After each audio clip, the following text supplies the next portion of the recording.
जैसे कि हम लोग रोज एमसीक्यू देखते हैं और भी टॉपिक वाइज एमसीक्यू देखते हैं, तो आज का जो टॉपिक होगा वह क्या होगा, तो राज्य के नीति निदेशक तत्व। इसे जितने भी क्वेश्चन बने हैं, जो भी महत्वपूर्ण क्वेश्चन है उसी को लाया गया है। अगर आप कोई भी एग्जाम दे रहे हैं, इसे कोई मतलब नहीं है कि आप किस चीज का एग्जाम दे रहे हैं। अगर उसमें जीके जीएस पूछा जा रहा है तो वह जो क्वेश्चन होगा वह यहीं से आएगा। तो चलिए बिना देरी किए हुए हम लोग स्टार्ट करते हैं। पहला क्वेश्चन क्या कर रहा है, भारतीय संविधान में राज्यों के नीति निर्देशक तत्व ग्रहण किए गए हैं। तो यह कहां से लिया गया है, राज्य के नीति निर्देशक तत्व। तो इसका सही आंसर क्या हो जाएगा, ऑप्शन नंबर बी, आयरलैंड से। चलिए नेक्स्ट क्वेश्चन देखेंगे, क्या कह रहा है, राज्य के नीति निर्देशक तत्व का उल्लेख भारतीय संविधान के किस भाग में किया गया है। तो राज्य के नीति निर्देशक तत्व जो है वह संविधान के कौन से भाग में है। तो इसका सही आंसर हो जाएगा ऑप्शन नंबर सी, भाग 4 में है। चलिए नेक्स्ट क्वेश्चन देखेंगे, भारतीय संविधान के किस अनुच्छेद में राज्यों के नीति निर्देशक तत्वों का उल्लेख है। तो राज्य के नीति निर्देशक तत्व जो है वह कौन से अनुच्छेद में है। तो इसका सही आंसर क्या हो जाएगा, ऑप्शन नंबर सी, अनुच्छेद 36 से 51 के बीच। चलिए नेक्स्ट क्वेश्चन देखेंगे, संविधान का वह कौन सा भाग है जो संविधान के निर्माताओं के मस्तिष्क और उद्देश्यों को प्रतिबिंबित करता है। तो इसका सही आंसर क्या हो जाएगा, ऑप्शन नंबर सी, राज्य के नीति निर्देशक तत्व। चलिए नेक्स्ट क्वेश्चन देखेंगे, राज्य के नीति निर्देशक तत्वों में निम्नलिखित में से किन किन प्रकार के सिद्धांत अंतर्निहित है। तो इसका सही आंसर क्या हो जाएगा, तो इसमें क्या है, आर्थिक सिद्धांत भी है और सामाजिक सिद्धांत है, यह भी है, और प्रशासनिक सिद्धांत यह भी है। तो इसका सही आंसर क्या हो जाएगा, ऑप्शन नंबर डी, उपयुक्त में से सभी। चलिए नेक्स्ट क्वेश्चन देखते हैं, भारतीय संविधान में राज्य के नीति निर्देशक सिद्धांतों को शामिल करने के पीछे मुख्य उद्देश्य क्या था। तो इसका राज्य का नीति निर्देशक तत्व जो है वह भारतीय संविधान में शामिल किया गया था। तो इसका मुख्य उद्देश्य क्या था। तो इसका सही आंसर क्या हो जाएगा, ऑप्शन नंबर ए, कल्याणकारी राज्य की स्थापना करना। चलिए नेक्स्ट क्वेश्चन देखेंगे, संविधान में राज्य के नीति निर्देशक तत्वों को शामिल करने के पीछे क्या उद्देश्य है। तो इसका सही आंसर क्या हो जाएगा, ऑप्शन नंबर सी, क्या हो जाएगा, सामाजिक आर्थिक लोकतंत्र की स्थापना करना था। इसीलिए राज्य के नीति निर्देशक तत्व भारतीय संविधान में शामिल किया गया था। चलिए नेक्स्ट क्वेश्चन देखेंगे, निम्नलिखित में से किसने नीति निर्देशक सिद्धांतों को बैंक की सुविधा अनुसार दे उत्तर दिनांकित चेक कहा है। तो इसको क्या कहा जाता है, पोस्ट डेटेड चेक। तो कौन कहे थे, तो इसका सही आंसर होगा ऑप्शन नंबर सी, केटी शाह ने कहे थे। चलिए नेक्स्ट क्वेश्चन देखेंगे, किस संवैधानिक संशोधन अधिनियम ने राज्य के नीति निर्देशक तत्वों को मौलिक अधिकार की अपेक्षा अधिक प्रभावशाली बनाया था। तो मौलिक अधिकार से अधिक प्रभावशाली जो राज्य के नीति निर्देशक तत्व हुए थे वह कौन से संविधान संशोधन अधिनियम में हुए थे। तो इसका सही आंसर क्या हो जाएगा, ऑप्शन नंबर ए, 42वां संविधान संशोधन अधिनियम 1976 में हुआ था। तो चलिए नेक्स्ट क्वेश्चन देखेंगे, भारतीय संविधान का कौन सा अंग समाजवादी व्यवस्था स्थापित करने की प्रेरणा देता है। तो इसका सही आंसर हो जाएगा ऑप्शन नंबर सी, नीति निर्देशक तत्व। चलिए नेक्स्ट क्वेश्चन देखेंगे, संविधान के कल्याणकारी राज्य का आदेश दिया जाता है।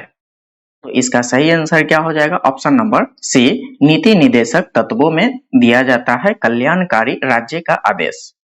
चलिए नेक्स्ट क्वेश्चन देखेंगे, नीति निर्देशक सिद्धांत है, तो यह जो है क्या होगा, तो इसका सही आंसर होगा ऑप्शन नंबर बी, बाध्य योग्य नहीं है। नीति निर्देशक तत्व जो है वह बाध्य योग्य नहीं है।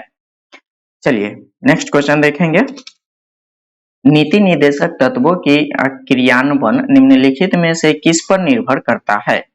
इसका सही आंसर क्या हो जाएगा, ऑप्शन नंबर डी, सरकार के पास उपलब्ध संसाधनों पर निर्भर करता है नीति निर्देशक तत्व का जो काम होगा उसको।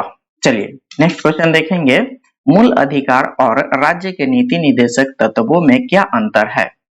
तो इसका सही आंसर क्या हो जाएगा, ऑप्शन नंबर सी हो जाएगा, मूल अधिकार जो है वह बाध्य योग है, जबकि राज्य के नीति निर्देशक तत्व जो है वह बाध्य योग नहीं है। चलिए नेक्स्ट क्वेश्चन देखेंगे, मौलिक अधिकार एवं राज्य के नीति निर्देशक तत्वों के विषय में कौन सा कथन सही है? तो इसका सही आंसर क्या हो जाएगा? ऑप्शन नंबर ए, एक दूसरे के पूरक होते हैं। चलिए नेक्स्ट क्वेश्चन देखेंगे, एक कल्याणकारी राज्य के निर्देश आदर्श वर्णित है। तो इसका सही आंसर क्या हो जाएगा? ऑप्शन नंबर ए, राज्य के नीति निर्देशक तत्वों में वर्णित किया गया है। चलिए नेक्स्ट क्वेश्चन देखेंगे, नीति निर्देशक तत्वों को क्रियान्वित करने के लिए क्या मूल अधिकारों का हनन हो सकता है?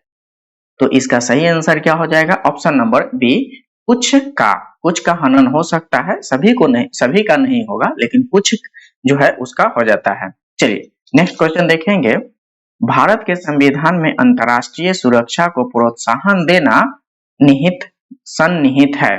का सही आंसर क्या हो जाएगा? ऑप्शन नंबर बी, राज्य के नीति निर्देशक तत्वों में निहित किया गया है। चलिए नेक्स्ट क्वेश्चन देखेंगे, सामान्य कार्य के लिए समान वेतन भारत के संविधान में सुनिश्चित किया गया है, एक क्या है? तो इसका सही आंसर क्या हो जाएगा? ऑप्शन नंबर डी, राज्य के नीति निर्देशक सिद्धांत का अंग है। चलिए नेक्स्ट क्वेश्चन देखेंगे, भारतीय संविधान के नियोक्तर भागों में किस एक में न्यायपालिका तथा कार्यपालिका के पृथक का प्रावधान है? तो इसका सही आंसर क्या हो जाएगा? ऑप्शन नंबर सी, राज्य के नीति निर्देशक सिद्धांत में। चलिए नेक्स्ट क्वेश्चन देखेंगे, भारतीय संविधान में राज्य के नीति निर्देशक सिद्धांतों को किस मुख्य कारण से सम्मिलित किया गया है? तो इसका सही आंसर क्या हो जाएगा? ऑप्शन नंबर ए, कल्याणकारी राज्य की स्थापना करने के लिए। चलिए नेक्स्ट क्वेश्चन देखेंगे, मूलभूत संविधान में कौन सा भाग राज्य लोक कल्याण की संकल्पना सम्मिलित की गई है? तो इसका सही आंसर क्या हो जाएगा? ऑप्शन नंबर डी, राज्य के नीति निर्देशक तत्वों में सम्मिलित किया गया था। चलिए नेक्स्ट क्वेश्चन देखेंगे, संविधान का कौन सा अंश भारत के नागरिकों को आर्थिक न्याय प्रदान करने का संकेत करता है? तो इसका सही आंसर होगा ऑप्शन नंबर ए, राज्य के नीति निर्देशक तत्वों से किया जाता है। चलिए नेक्स्ट क्वेश्चन देखेंगे, निम्नलिखित में से कौन सा राज्य नीति का नीति निर्देशक सिद्धांत नहीं है? तो इसका सही आंसर क्या हो जाएगा? ऑप्शन नंबर डी, निजी संपत्ति। चलिए नेक्स्ट क्वेश्चन देखेंगे, राज्य के नीति निर्देशक तत्व नहीं है। तो इसका सही आंसर क्या हो जाएगा? ऑप्शन नंबर ए हो जाएगा, वैज्ञानिक मनोभाव के विकास का नहीं किया जाता है, बाकी यह जो ऑप्शन है यह सब होता है। चलिए नेक्स्ट क्वेश्चन देखेंगे, राज्य के नीति निर्देशक तत्वों में क्या शामिल है जो मूल अधिकारों में नहीं है? तो इसका सही आंसर क्या हो जाएगा? ऑप्शन नंबर डी, कुटीर उद्योग को प्रोत्साहन करना। चलिए नेक्स्ट क्वेश्चन देखेंगे, किसी नीति निर्देशक सिद्धांत को प्रायः समाजवादी माना जाता है? तो इसका सही आंसर क्या हो जाएगा? ऑप्शन नंबर ए, ग्राम पंचायतों की स्थापना। चलिए नेक्स्ट क्वेश्चन देखेंगे, निम्नलिखित निर्देशक सिद्धांतों में यह सिद्धांत कौन सा है जिसे गांधीवादी सिद्धांत कहा जाता है? तो गांधीवादी सिद्धांत जो है वह किसे कहा जाता है? तो इसका सही आंसर होगा ऑप्शन नंबर बी, स्वशासन के प्रभावी एकलों के रूप में ग्राम पंचायतों का गठन करना था। चलिए नेक्स्ट क्वेश्चन देखेंगे, नीति निर्देशक तत्व का महत्व किसके लिए है? तो इसका सही आंसर क्या हो जाएगा? ऑप्शन नंबर बी, राज्य के लिए है। चलिए नेक्स्ट क्वेश्चन देखेंगे, भारत के किस राज्य में समान नागरिक संहिता लागू है? तो इसका सही आंसर हो जाएगा ऑप्शन नंबर डी, गोवा में। चलिए नेक्स्ट क्वेश्चन देखेंगे, राज्य के नीति निर्देशक सिद्धांतों के अनुसार किस आयु के बच्चे को निःशुल्क एवं अनिवार्य शिक्षा देने की आशा की जाती है? तो इसका सही आंसर क्या हो जाएगा? ऑप्शन नंबर ए, 14 वर्ष। चलिए नेक्स्ट क्वेश्चन देखेंगे, राज्य के नीति निर्देशक सिद्धांत किस प्रकार मौलिक अधिकारों से भिन्न है? तो इसका सही आंसर होगा ऑप्शन नंबर सी, राज्य के नीति निर्देशक सिद्धांत जो है वह परिवर्तनीय नहीं है, जबकि मूल अधिकार जो है वह परिवर्तनीय है। चलिए नेक्स्ट क्वेश्चन देखेंगे, भारतीय संविधान के कौन से संशोधन अधिनियम द्वारा टकराव की दिशा में राज्य के नीति निर्देशक तत्वों को मूल अधिकार पर वरीयता प्रदान की गई है? तो इसका सही आंसर होगा ऑप्शन नंबर बी, 42वां संविधान संशोधन। कब हुआ था? तो 1976 में। चलिए नेक्स्ट क्वेश्चन देखेंगे। भारतीय संविधान के अंतर्गत कल्याणकारी राज्य की अवधारणा निम्नलिखित में से किस अनुच्छेद में वर्णित है? तो इसका सही आंसर हो जाएगा ऑप्शन नंबर बी, अनुच्छेद 38 में वर्णित किया गया है। चलिए नेक्स्ट क्वेश्चन देखेंगे। सामान्य न्याय एवं निःशुल्क विधि सहायता का प्रावधान संविधान के किस अनुच्छेद में है? तो इसका सही आंसर हो जाएगा ऑप्शन नंबर बी, अनुच्छेद 39 के ए में। चलिए नेक्स्ट क्वेश्चन देखेंगे। भारतीय संविधान के निम्नलिखित अनुच्छेदों में से कौन सा अनुच्छेद राज्य सरकारों को ग्राम पंचायत को गठन करने का निर्देश देता है? तो इसका सही आंसर हो जाएगा ऑप्शन नंबर बी, अनुच्छेद 40 जो है वह ग्राम पंचायत को संगठित करने का निर्देश देता है। चलिए नेक्स्ट क्वेश्चन देखेंगे। भारतीय नागरिकों के लिए एक समान सिविल संहिता प्राप्त करने की बात कही गई है, तो कौन से अनुच्छेद में कहा गया है? तो इसका सही आंसर होगा ऑप्शन नंबर बी, अनुच्छेद नंबर 44 में। इसको याद भी रखने का बड़ा अच्छा है, देखिए 4 है सेम। चलिए नेक्स्ट क्वेश्चन देखेंगे। संविधान के किस अनुच्छेद में न्यायपालिका का कार्यपालिका से पृथककरण का उल्लेख किया गया है? तो इसका सही आंसर क्या हो जाएगा? ऑप्शन नंबर डी, अनुच्छेद 50 में किया गया है। नेक्स्ट क्वेश्चन देखेंगे। राज्य के नीति निर्देशक सिद्धांतों में से किस अनुच्छेद का संबंध जो है वह अंतर्राष्ट्रीय शांति और सुरक्षा के संदर्भ में है? तो इसका सही आंसर क्या हो जाएगा? ऑप्शन नंबर बी, अनुच्छेद 51 में है। चलिए नेक्स्ट क्वेश्चन देखेंगे। भारतीय संविधान के किस अनुच्छेद द्वारा निम्न दुर्लभ वर्गों को शिक्षा संबंधी सुरक्षा प्रदान की गई है? तो इसका सही आंसर क्या हो जाएगा? ऑप्शन नंबर बी, अनुच्छेद 46।